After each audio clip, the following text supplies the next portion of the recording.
டெஸ்ட்டுக்கு வந்து பார்த்தீங்க அப்படின்னா ஒரு நல்ல ஒரு அதிகமான ஒரு லக்ஸை வெளியிடுற ஒரு லைட்டு.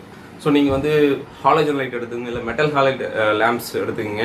ஸோ எனிதிங், பட் அதை நீங்கள் எடுத்துக்கணும். ரெண்டாவது, நீங்கள் டெஸ்ட் பண்ண போகிற இடம் வந்து ஆல்மோஸ்ட் ஓரளவு கொஞ்சம் டார்க்காக இருக்கணும். டார்க் சென்ஸ் பியூர் டார்க் இருக்கணும், இல்லை ஓரளவு டார்க்காக இருக்கணும். ஸோ இந்த ரெண்டும் இருந்துச்சு அப்படின்னா டெஃபினட்டாக கிளைண்ட் வந்து எஸ் அப்படின்னு சொல்லுவாங்க. அக்செப்டன்ஸும் பண்ணிப்பாங்க ஃபார் லைட் டெஸ்ட்.